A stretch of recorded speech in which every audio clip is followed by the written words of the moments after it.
Bonjour et bienvenue sur le podcast Danse mon amour, qui donne la parole à toutes celles et ceux qui aiment la danse. Danseuses, musiciens, élèves et plus encore. Ce podcast est sponsorisé par le livre pour enfants Danse mon amour, disponible sur Amazon. Un cancer? Je peux pas, j'ai danse. Aujourd'hui, je reçois Soraya, danseuse et professeure de danse orientale sur Besançon. Le cancer a fait une entrée fracassante dans la vie de Soraya, mais elle a décidé de l'affronter avec un courage exemplaire et un mental d'acier. Nous avons parlé de l'annonce, de l'acceptation de la maladie et des traitements, mais surtout du rôle de la danse dans cette épreuve. Soraya a en effet maintenu ses cours, ses stages, ses prestations et a même organisé un spectacle en pleine tempête. Nous avons aussi abordé le rapport au corps, la foi, la gratitude et comment se comporter avec un proche touché par la maladie. Soraya a caché son cancer à son entourage pour mieux combattre ce qu'elle définit comme une étape. Elle en parle aujourd'hui pour la première fois avec nous. Personnalité passionnée et passionnante, vous découvrirez son parcours inspirant. Bonne écoute! Soraya, bonjour et bienvenue sur le podcast Danse mon amour. Est-ce que tu peux te présenter, s'il te plaît? Bonjour Delia, je suis Soraya, donc je suis danseuse orientale et professeure de danse à Besançon depuis plusieurs années. Est-ce que la danse est ton seul métier? Oui, Justement, avant d'entrer dans le vif du sujet, je voudrais quand même que tu nous racontes comment tu t'es installée à Besançon. Est-ce que ça a été difficile de présenter la danse orientale dans cette ville? ça a été extrêmement difficile, vraiment. Oui, je me suis installée parce que moi je suis originaire de Montbéliard, donc qui est pas très loin finalement de Besançon. Et je me suis installée à Besançon en 2001 et il n'y avait pas du tout de danse orientale. Il y avait de la danse orientale, mais pas celle qu'on connaît, pas la danse égyptienne. Pas les cours que j'avais suivis, pas le style de danse orientale égyptienne, qu'on connaît. Et puis, j'allais en fait, je faisais des allers-retours, dans d'autres villes pour, me former. Et puis Ouais. après, quand j'ai eu le niveau, nécessaire et suffisant, je me suis dit: «Mais il faut absolument que je fasse naître et vivre la danse orientale à Besançon». Et puis après, j'ai relevé les manches et c'est parti. Quelles ont été les difficultés? Trouver une salle, trouver des Non, clients? non, les difficultés, c'était pas par rapport à la salle, c'était par rapport à faire découvrir la danse, à avoir du public. Ouais, Parce que c'était pas du tout une danse qui était connue et puis, c'était surtout ça, c'était surtout, motiver les gens. d'accord. Du À coup, tu as venir. participé à des forums d'associations, Non, t'as... même pas, même pas. En fait, il y a un monsieur qui s'appelle Morad Dakar, c'est un boxeur professionnel à Besançon, qui m'a ouvert, les portes de son ring. Ça s'appelle le ring olympique byzantin. Il m'a dit: Ouais, «Écoute», parce que je cherchais une salle, il m'a dit: «Écoute, cet endroit est le tien, comme ça tu payes pas de location, le temps que tu te fasses connaître, donc si tu veux venir donner des cours ici, tu peux». Donc ça a été, d'une grande aide pour moi au début. Et puis j'ai démarché un petit peu par-ci par-là. Je savais pas trop comment faire parce que j'étais nouvelle dans la ville. mmh, Et puis je suis allée, m'inscrire dans le CRIJ. Je sais pas si tu vois si vous voyez non, c'est quoi? C'est un centre en fait, à Besançon qui aide les gens, les personnes qui arrivent, les d'accord. nouveaux arrivants. Et puis elle m'a donné quelques endroits, donc je suis allée là-bas, j'ai déposé des flyers et puis après j'ai eu quelques personnes. Ça a démarré vraiment comme ça. Et ça a démarré doucement la première année ou t'as été surprise et t'as eu pas mal de monde? Ah non, ça j'ai commencé avec 3 personnes, Ouais, hein. ensuite 5, ensuite 10 et ensuite, vraiment, là où mes cours ont commencé vraiment à s'envoler, c'est quand j'ai travaillé pour une grosse école de danse à Besançon qui s'appelle Arcadance, Ouais, qui est très connue, qui a 500 adhérents quoi et hem et puis ça a été vraiment le début pour moi, ici. d'accord. OK. Peut-être ça a un peu rassuré les gens que ce soit dans un cadre, d'une école de danse, reconnue. Exactement. Mmh. Et puis quand j'ai commencé à faire mes premiers spectacles, quand les gens ont vraiment vu Je pense qu'après, il y avait peut-être des préjugés, des a priori. Mmh. Et puis, j'avais pas l'expérience que j'ai aujourd'hui. Donc peut-être que moi aussi, je présentais pas non la danse comme il fallait. Mais après, avec mes premiers spectacles, quand ils ont vraiment vu que on pouvait faire un magnifique travail scénique et synchronisé aussi, dans de Ouais, beaux costumes, du coup, ça a amené du monde. ça attire. Mmh. OK. Donc je t'ai invité sur le podcast, pour que tu nous parles de ton expérience avec le cancer du sein et du rôle qu'a joué la danse dans cette épreuve. Donc, on va parler d'abord de la découverte. Comment cette histoire de cancer a commencé et comment l'as-tu découvert? Alors, j'étais en vacances, donc dans le sud de la France, en famille. Et puis, c'était juste avant la rentrée et on venait d'apprendre que si on n'était pas vacciné, si on n'avait pas le pass, on ne pouvait pas donner nos cours. Et puis, j'étais ni anti-vaccin, ni vaccin. Je me suis dit: «Allez, vas-y, si tu veux continuer ton travail, fais ce pass». Donc je suis allée me faire vacciner sur mon lieu de vacances et le lendemain, j'ai commencé à avoir mal, en dessous à l'aisselle. J'ai eu des picotements, donc j'ai laissé et ensuite, le surlendemain, mon aisselle, elle a commencé à gonfler, mais vraiment j'avais la sensation d'avoir une mandarine, coincée, sous le bras, quoi. Et j'appelle le centre de vaccination et ils me disent: «Oui, ce sont des effets, c'est un des effets, secondaires, si ça persiste, allez voir votre médecin, en rentrant chez vous». Et toujours sur mon lieu de vacances, juste après, en prenant ma douche, je sens une petite boule dans mon sein, qui n'était pas là, quelques jours Mmh. avant, en fait. Toute petite, de la taille d'un grain de riz, quoi. Et je m'inquiète pas plus que ça. Peut-être que je fais aussi l'autruche, hein. Peut-être que j'ai aussi fait un déni, je pense. Ensuite, j'ai fini mes vacances, je rentre chez moi. J'ai toujours cette sensation d'aisselle un peu gonflée, donc j'appelle mon médecin traitant. Il me dit: «Venez tout de suite», donc j'y vais.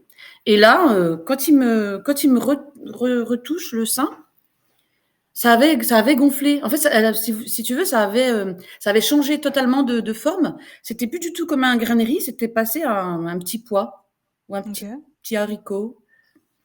Il me prescrit donc une mammo en urgence, hein. 3 jours après, je faisais ma mammo et là, arrivé à la mammo, ça avait encore grandi. Donc ça avait la taille d'un morceau de sucre, quoi. Et puis voilà, là, quand j'ai vu la tête de la dame, j'ai tout de suite vu que c'était grave, quoi, donc Ils t'ont fait mammo et l'écho derrière? Parfois, ils font une écho un peu oui, pour, mammo ouais. écho et puis ça sentait vraiment pas bon. Elle m'a dit: «Écoutez, ça sent pas bon». Après bon, elle a Mmh. pas eu les mots qu'il fallait, mais bon, c'est comme ça. Et puis elle m'a prescrit une biopsie, donc je suis allée faire la biopsie et puis là, c'était les 2 semaines les plus longues de ma vie parce que, à la biopsie, ça avait encore grandi. Là, c'était la taille d'un briquet, en fait. C'est vraiment la taille de ouais, j'imagine un briquet. Quand je touchais mon sein comme ça, on dirait que j'avais un briquet dans le sein, rectangulaire et long comme ça. Et puis elle m'a dit: «Écoutez, vu comment il grandit comme ça, c'est même plus toutes les semaines, c'est presque tous les jours».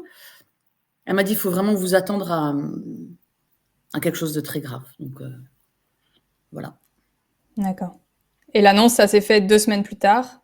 Heu, Bah, elle m'a déjà dit clairement que j'avais un cancer du sein.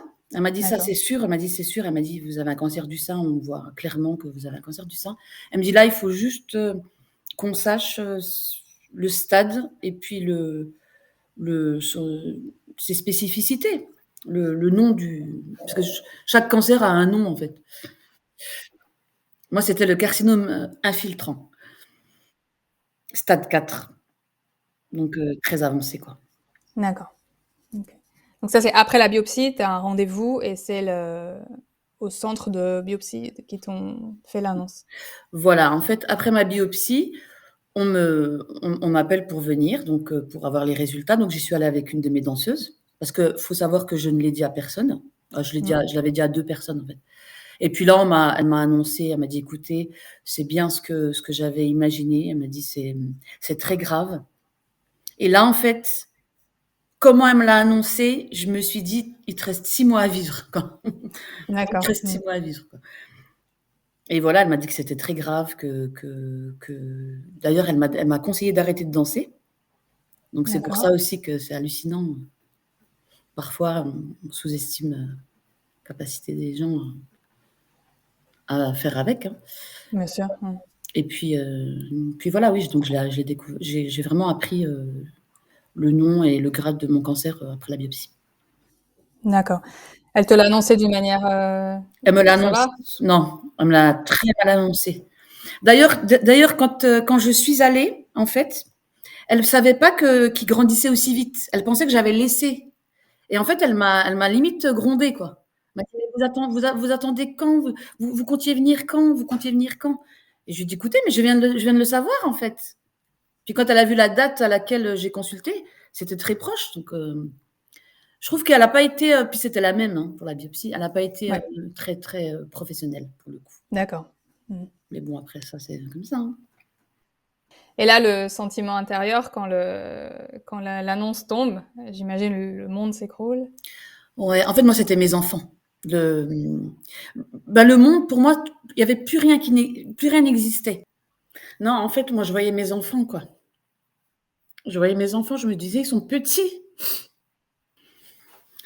Ouais, en fait, de la façon dont elle me l'a annoncé, je me suis dit que j'allais mourir parce qu'elle me l'a vraiment annoncé comme si c'était la fin pour moi parce qu'elle m'a demandé, elle m'a dit: «Est-ce que vous avez des enfants?» Je lui ai dit: «Oui, j'en ai 2». Puis en fait, elle a pris ses mains dans sa tête comme ça, puis elle a fait: «Oh là là, oh là là, oh là là». Et je me suis Oh dit: «Mais là je là. vais mourir, en fait». Mmh. Et je regarde ma danseuse, enfin, on se regardait, puis je me suis dit: «C'est la fin, en fait». Je me suis dit: «Peut-être qu'il me reste quelques mois, peut-être qu'on ne veut pas me dire». Après, je dis: «Je comprends, hein, qu'ils ne veuillent pas dire, il y a peut-être un protocole, hein, à faire».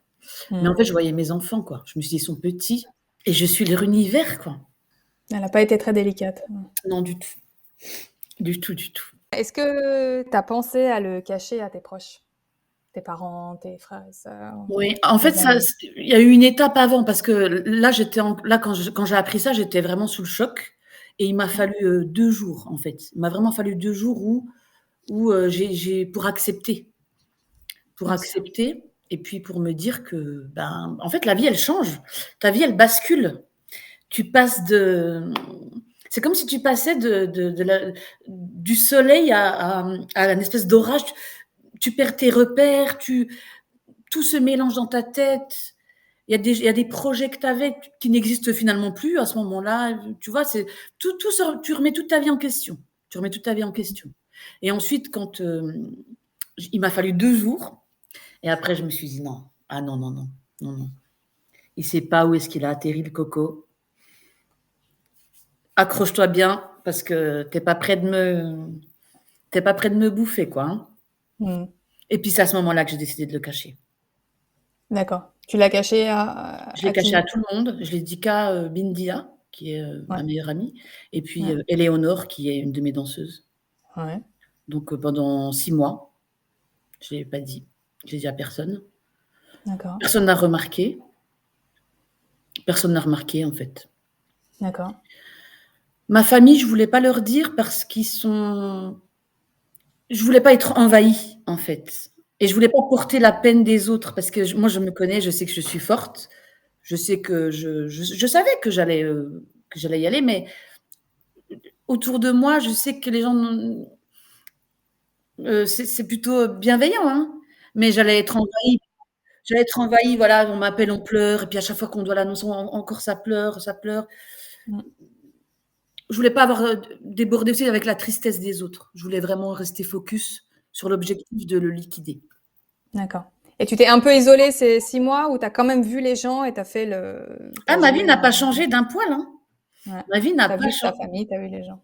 Ouais, ma vie n'a pas bougé. Je suis allée à la danse tous les soirs, j'ai fait mes Mmh. prestations, j'ai Mmh. monté le spectacle Yasmine et Anjali, je suis allée, tous les matins déposer mes enfants à l'école, tous les soirs les chercher à l'école. Le seul truc qui a changé, c'est que j'ai perdu mes cheveux.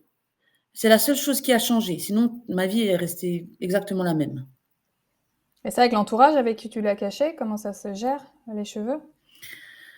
Bah, déjà, il a fallu que je le gère moi, en fait, que j'accepte parce Ouais. que ça a été compliqué, hein, de passer d'une Mmh. longue chevelure, de tigresse à Yul Brynner. Tu Kojak, as partagé Kojak. la vidéo sur Facebook, c'était très, très fort, ouais, ouais. Il y a eu beaucoup de réactions, ouais. Ouais. Beaucoup Ça, d'émotions. c'était après, c'était longtemps après. C'était Oui, un je an me après. rappelle, oui. Ouais, c'était un Ouais. an après. En fait, j'ai anticipé. Donc j'ai mis une perruque qui ressemblait un peu à mes cheveux, quand je les lissais. Donc la transition s'est faite, en finesse, quoi. Mais personne n'a remarqué, ils pensaient que je lissais mes cheveux. D'accord. Les rapports aux cheveux et au corps, on en reparlera après, on va faire un petit passage sur le corps. Est-ce que tu es allé chercher des informations sur Internet ou tu as fait confiance aux médecins, tu as pris pour argent comptant ce qu'on t'a dit, ou est-ce que tu es allé voilà, chercher à droite à gauche, est-ce qu'il y avait d'autres moyens, d'autres solutions, d'autres traitements? J'ai fait confiance à mon oncologue, mais après, c'est ce dont on a parlé juste avant, c'est que, tu sais, quand elle m'a annoncé que j'étais malade, elle m'a demandé d'arrêter de travailler. Elle m'a dit: Mmh. «Écoutez, vous n'allez pas pouvoir faire chimio plus, danse, vous allez être sur les rotules, commencez tout de suite à trouver une remplaçante ou» alors que finalement, ça s'est pas avéré comme ça puisque j'ai jamais cessé de danser. Donc, je me suis dit pareil pour les traitements. Je me suis dit: «En fait, je vais écouter ce qu'on me dit, mais je vais pas non plus je vais surtout m'écouter moi». Mmh.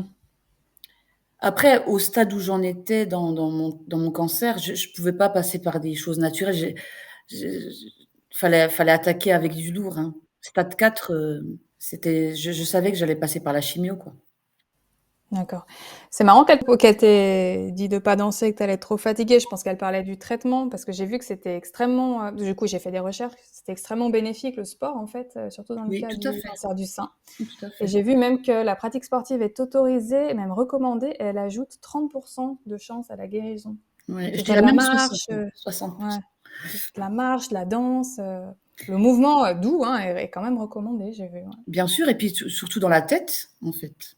bien sûr. Surtout, ouais, plus on est mieux dans sa tête et plus on gère, on peut tout gérer. Après je pense qu'elle parlait aussi avec ses limites à elle. Peut-être que peut-être elle parlait aussi avec les limites ses limites. Oui, ou Parce que si elle avait été elle sait la fatigue que ça provoque, donc peut-être elle t'a dit: «Vous allez être fatigué», c'était plutôt ça le message à mon avis. «Vous allez ouais. être fatigué, faites-vous remplacer» ou «Prévoyez un plan B», peut-être, c'était un peu là. Non, c'était pas comme enfin elle l'a pas dit comme ça, Non? elle m'a clairement dit: «À partir de maintenant, vous allez arrêter de danser». Elle m'a dit: «Il faudra arrêter de danser». Elle m'a dit: «Vous pourrez D'accord, plus aller, tous les soirs, danser». d'accord, OK. Donc elle Et s'est trompée. elle se trompait, voilà. Donc on a parlé de l'acceptation de la maladie et du traitement. Quelqu'un m'a dit un jour: «Dans le cancer, c'est pas la maladie qui est le plus difficile, c'est le traitement», notamment avec les effets secondaires des chimios, de la radiothérapie. Oui, c'est vrai.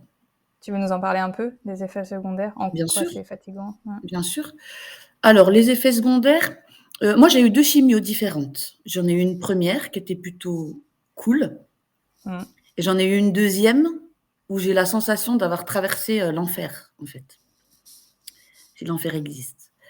Les effets secondaires, c'est, la sensation de brûler de l'intérieur, comme si on avait des braises, enfin j'avais l'impression d'avoir des braises dans le corps.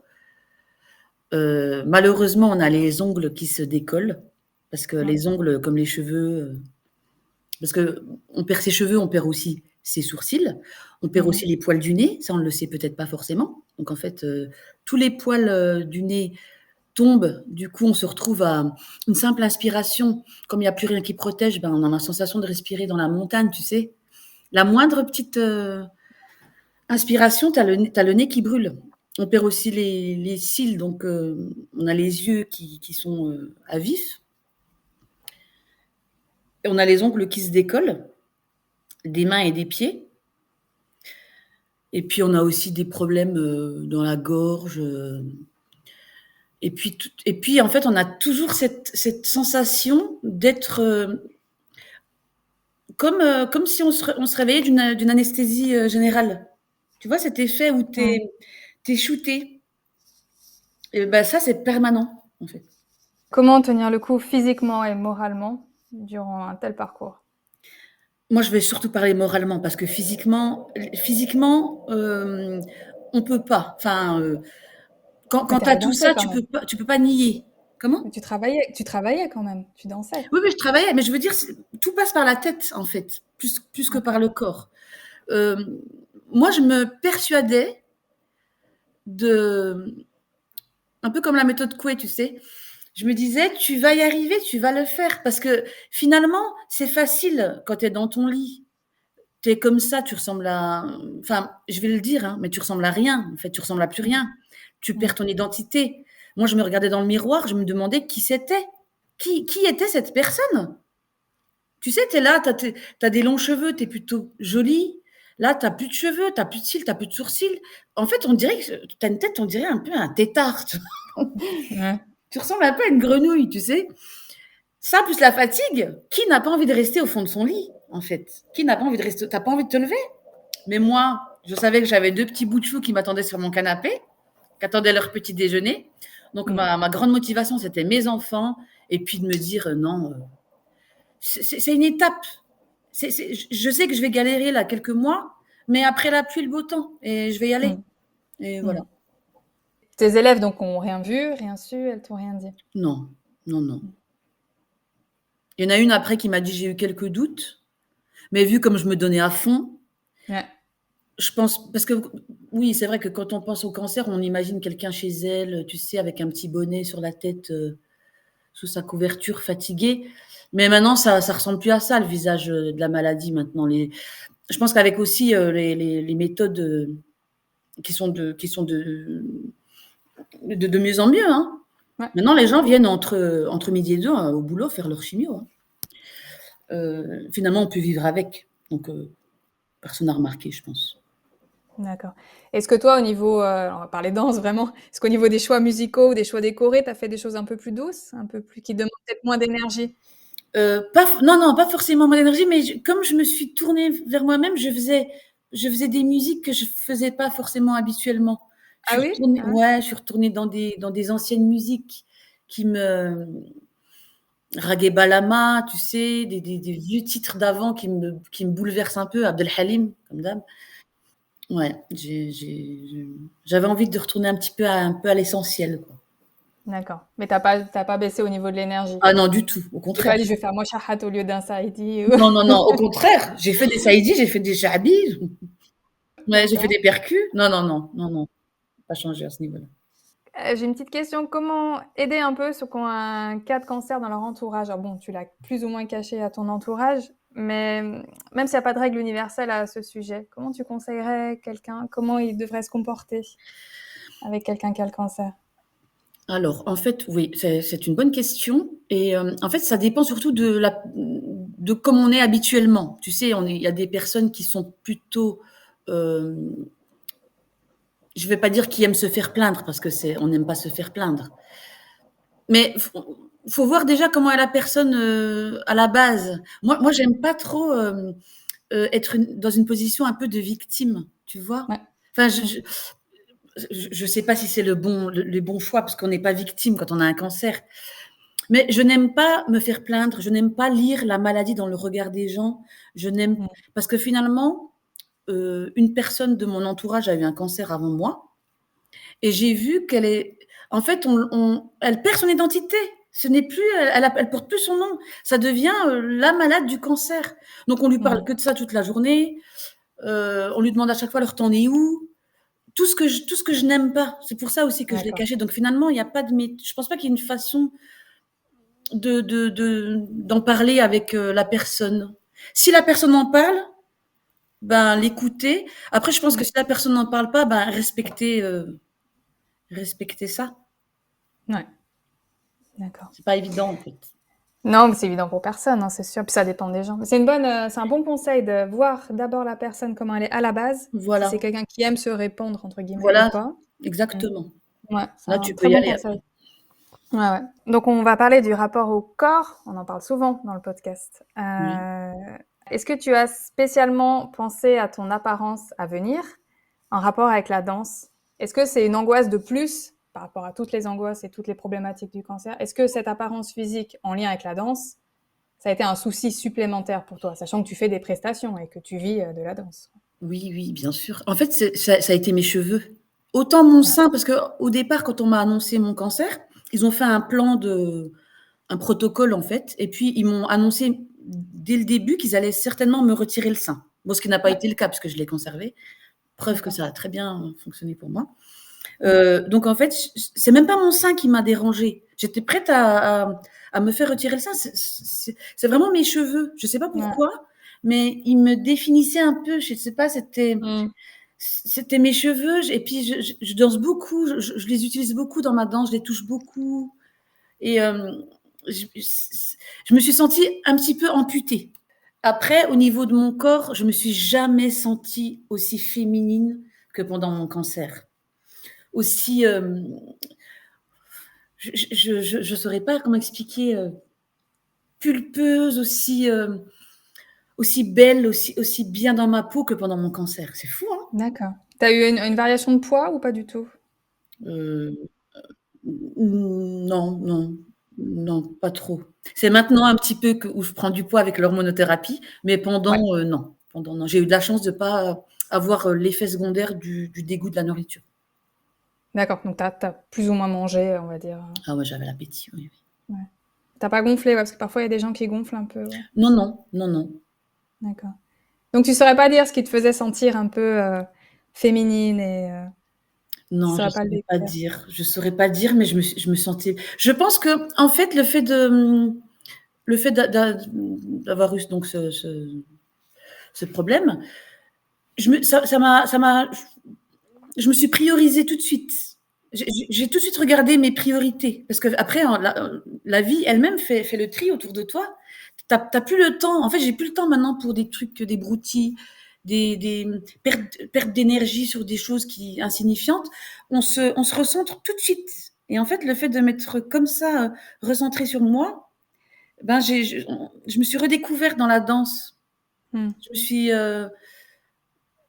je sais pas si tu vois ce que je veux dire, mais ça m'a vraiment reconnectée avec la danse, avec l'essence même de pourquoi je danse finalement. Ouais. Mmh. Puis la danse, quelles que soient les épreuves de la vie, elle est toujours là, Oui, d'une manière ou d'une autre. exactement, oui, on a de la chance, hein, on a beaucoup de Même chance. dans un lit, elle est là. Tu peux Ouais, danser dans ta tête, écouter des exactement. musiques, Ouais, on a c'est beaucoup de vrai que c'est chance. une bonne accompagnatrice, C'est c'est ça. sûr. Alors, on va parler de l'après-cancer. Oui.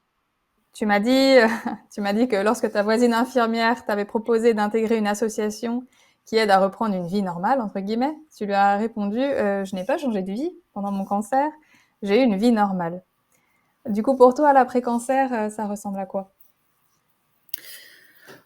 Je vais dire quelque chose qui va peut-être te surprendre, mais quelque part, je suis plutôt satisfaite d'avoir eu ce cancer, en Ouais. fait.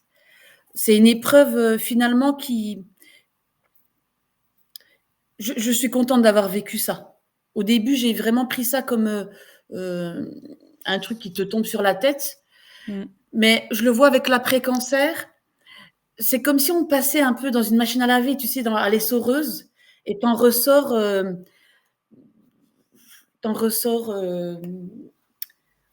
je cherche mes mots, mais tu vas peut-être m'aider, hein? Un peu filtré peut-être, un Un peu peu, ouais. filtré, voilà, Mmh. filtré. Hem, Après on est très bien accompagnés, vraiment, on est super bien accompagnés à l'hôpital, très, très bien accompagnés pour celles Par qui contre, veulent, hein. pendant le covid, ça a dû être spécial en plus, quoi. C'était une Bah, expérience, surtout que j'ai eu covid et cancer, donc là par contre je suis restée au lit pendant 4 jours, hein. Ouais, ouais, c'était particulier.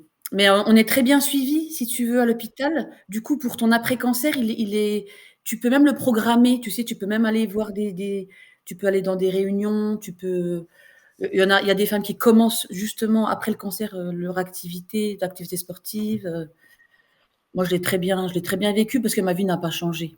Je suis une meilleure version de moi-même, en fait, maintenant. Ouais, voilà, ouais, c'est ça l'idée peut-être, Ouais, du filtré ou de la machine à laver, c'est tu une meilleure version de toi et c'est tu ça, vas à l'essentiel. Mmh. exactement. Est-ce que tu t'es impliqué ou engagé dans des associations, des choses comme ça? Parce que tu as quand même un mindset et une manière de voir les choses extrêmement inspirante, je pense, pour des femmes ou des hommes qui peuvent passer par là et qui peuvent être, désespérés. C'est quand même, ce mental incroyable que tu as. Est-ce que tu t'es engagé, je sais pas, dans des assos? Est-ce que tu partages un peu ton expérience et comment tu l'as affrontée avec le mental? Avec le mental, ouais, merci. En fait, c'est la première fois que j'en parle avec toi. Je pense qu'il me faut un peu de temps, tu vois? D'accord, ouais. Je pense qu'il me j'ai envie de partager, hein. Mmh. J'en ai envie. D'ailleurs, comme je t'ai dit, ma voisine m'a demandé, elle m'a dit: «Tu devrais Ouais, venir en parler». Ouais. Mais c'était encore un peu frais, je pense. Mais là, je me sens je me sens prête. D'accord. Parce que là, c'est quoi la suite? J'imagine il y a des contrôles, il y a des tu une hormonothérapie là? Oui, j'ai une hormonothérapie pendant 5 ans pour éviter une récidive. D'accord. Et puis, oui, d'ailleurs, c'est vendredi, là, j'ai mon rendez-vous de contrôle pour C'est voir. des mammos? Ouais, Ouais. c'est une mammo. Et puis voilà. Donc, pour l'instant, je l'ai bien dégommé, donc tout va bien. Il y a une danseuse et chorégraphe américaine, c'est une pionnière de la danse contemporaine, s'appelle Anna Halprin, qui parle de comment la danse lui a permis de vaincre la maladie. Elle dit, je cite, avant d'avoir eu le cancer, je vivais ma vie pour mon art. Après avoir eu le cancer, je vivais mon art pour ma vie. Est-ce que Waouh! c'est la même chose pour toi? Exactement, exactement. Ouais, elle l'a très bien dit en plus. J'aurais pas pu le dire aussi joliment. C'est ça, c'est exactement ça.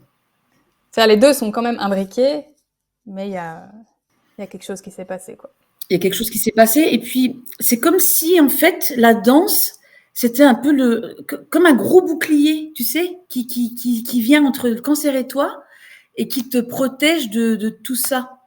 Mm. Tu vois, tu te sens, tu vas te ressourcer dans la danse, tu vas pleurer aussi en dansant, ouais. La danse et l'art en général, hein. Oui. En plus, tu l'as dit à deux amies à toi qui sont quand même deux danseuses. Exactement, Vous exactement. pouviez partager. Oui, j'ai eu de la chance aussi j'ai eu de la chance de les avoir. Éléonore, elle m'a remplacée de temps en temps, parce que des fois, elle-même, elle me disait: «Mais tu es folle, reste chez toi, repose-toi un petit peu». Et puis Bindia, puis elles m'ont accompagnée les 2 à différents rendez-vous. Je l'ai pas dit, mais je l'ai un peu dit, quoi. T'as dit à qui tu l'as senti. Voilà, exactement. Si tu veux, on parle un peu de la foi. Est-ce que tu as la foi? Est-ce que tu es croyante? Oui, En quoi ça aide dans une épreuve comme ça? ça a été, un petit peu, en fait, j'ai eu 2 grosses émotions avec ma foi. C'est que quand ça m'est tombé dessus, j'ai eu une baisse de foi. Ouais, j'allais te demander si tu as été révoltée un peu. Ouais. Ouais, j'ai eu une baisse de foi parce que je me suis dit: «Pourquoi, en fait? Que dois-je comprendre? Quel est l'enseignement que tu m'envoies avec cette maladie?» Sachant que bon, on a déjà discuté un peu de mon parcours, j'ai déjà eu d'autres choses dans ma vie, tout aussi, graves Mm. et je me suis dit: «Une de plus, quoi». Et après, quand je lisais, on donne les grosses épreuves aux meilleurs soldats, je me disais: «C'est bon, je suis déjà une soldate». Oui, j'ai eu une baisse de foi parce que je comprenais pas, en fait. Je me disais: «Je comprends pas». Puis j'avais des raisonnements un peu, tu sais, je me disais: «Mais je suis quelqu'un de bien, je fais le bien Voilà. autour de moi, je suis prof de danse, je donne du bonheur aux gens tous les jours». Les gens Tu as ressenti de l'injustice. voilà, Mm. je me disais: «Les gens attendent la fin de la journée pour venir, prendre du bonheur chez moi». Et puis maintenant que c'est un peu derrière moi, comme je t'ai dit tout à l'heure, je suis contente d'avoir eu cette épreuve. J'ai l'impression Mm. qu'elle est venue vraiment balayer tout ce qui n'avait rien à faire dans ma vie et qu'elle est venue me nettoyer ma vie et mon âme est, Est sortie plus grandie. plus grandie, plus grandie et puis même avec cette épreuve, je me rends compte que j'ai de la chance dans ma vie. J'ai vraiment de la chance. J'ai de la chance. Il faut aussi savoir regarder ceux qui. Il y a pire dans la vie, il y a vraiment pire. Il y a pire. Et puis même moi qui ai fréquenté des personnes pendant ma chimiothérapie, parce on est plusieurs, si tu veux, Ouais. cancer du sein, même si c'était très grave, hein, il y a pire, quoi. Moi j'ai vu des Ouais. personnes voilà, avaient la moitié du visage, des enfants, enfin, je suis contente d'être passée par là. Je devais passer par là et Mm. je m'en suis très bien sortie. Je reviens un peu sur la baisse de foi, la crise de foi. Souvent aussi, ce sentiment de révolte qu'on a, ça montre aussi ta foi, c'est-à-dire à quel point tu places ta confiance en fait dans là-haut et tu dis, voilà, s'énerver contre eux, c'est une manière de dire que tu les aimes en fait, que tu t'aimes et que Exactement, voilà. Et à tel point j'ai confiance en vous, putain, pourquoi moi quoi. exactement, exactement ça. Et après tu remercies, tu vois? Après tu remercies. Merci pour cette épreuve. Est-ce que le fait d'avoir connu la maladie t'a donné un déclic sur la santé en général, pour toi et tes enfants, avec par exemple une obsession pour une bonne hygiène de vie? Est-ce que ça a changé quelque chose? Ben, justement, regarde, la question d'avant, Elle va avec celle-ci. Parce que quand je demandais pourquoi, parce que j'ai une bonne hygiène de vie. Je ne fume pas, enfin je fume, allez, une cigarette tous les 6 mois. Je ne fume pas, je fais du sport, je cuisine tout maison. Je mange pas de choses industrielles.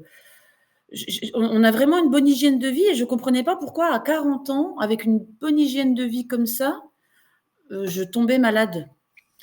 Donc, j'ai toujours fait plus ou moins attention à ma santé. Donc, après, on n'est pas au courant de tout, hein, je veux dire, tu vois? Donc, des fois, on pense peut-être Mm, avoir une bonne hygiène de vie, mais il suffit que bien tu sûr. mettes du déodorant, enfin, C'est une multitude d'expositions à des toxiques partout, les vêtements, les produits de beauté. Ouais, c'est ça. exactement. Très bien, l'épisode touche à sa fin. Est-ce qu'il y a une question que tu aurais aimé que je te pose? Ou quelque chose que tu voudrais dire? Ou un message que tu voudrais passer? Ouais, je voudrais juste ajouter quelque chose. Je voudrais dire en fait que, ouais, comme tu l'as très bien dit au début, en fait, il y a aucune façon de bien gérer son cancer. Il y a pas de mode d'emploi, ça nous tombe dessus comme ça et on fait vraiment comme on peut. Donc il y a des personnes comme moi qui ont un mental d'acier, qui sont des personnes, je suis très positive et très optimiste, donc je vois toujours les choses, du bon côté. Mais, si on s'écroule, si on n'a plus envie de sortir de chez soi, c'est aussi une façon de gérer le cancer. Il y a vraiment aucune façon de le gérer. Oui, il faut pas culpabiliser si on Faut a pas envie de rester culpabiliser, voilà, confiné. si par exemple, une personne, voilà, continue de travailler, ou comme moi, qui continue de danser, et puis une personne qui arrête, ben, il y a vraiment aucune façon de gérer le cancer. On fait vraiment comme on peut. Je te pose la dernière question du podcast toujours. Mmh. Le podcast s'appelle Danse mon amour. Qu'est-ce que tu voudrais dire à la danse? Ah! Que je l'aime, que je l'aime. Je la remercie en fait de m'avoir ouvert les bras en 92 Mmh. et puis elle ne m'a jamais quittée, elle ne m'a jamais fait d'infidélité. Au contraire, elle m'a fait grandir, elle m'a fait pleurer et puis, que je l'aime, tout simplement. Merci Soraya. Merci Delia.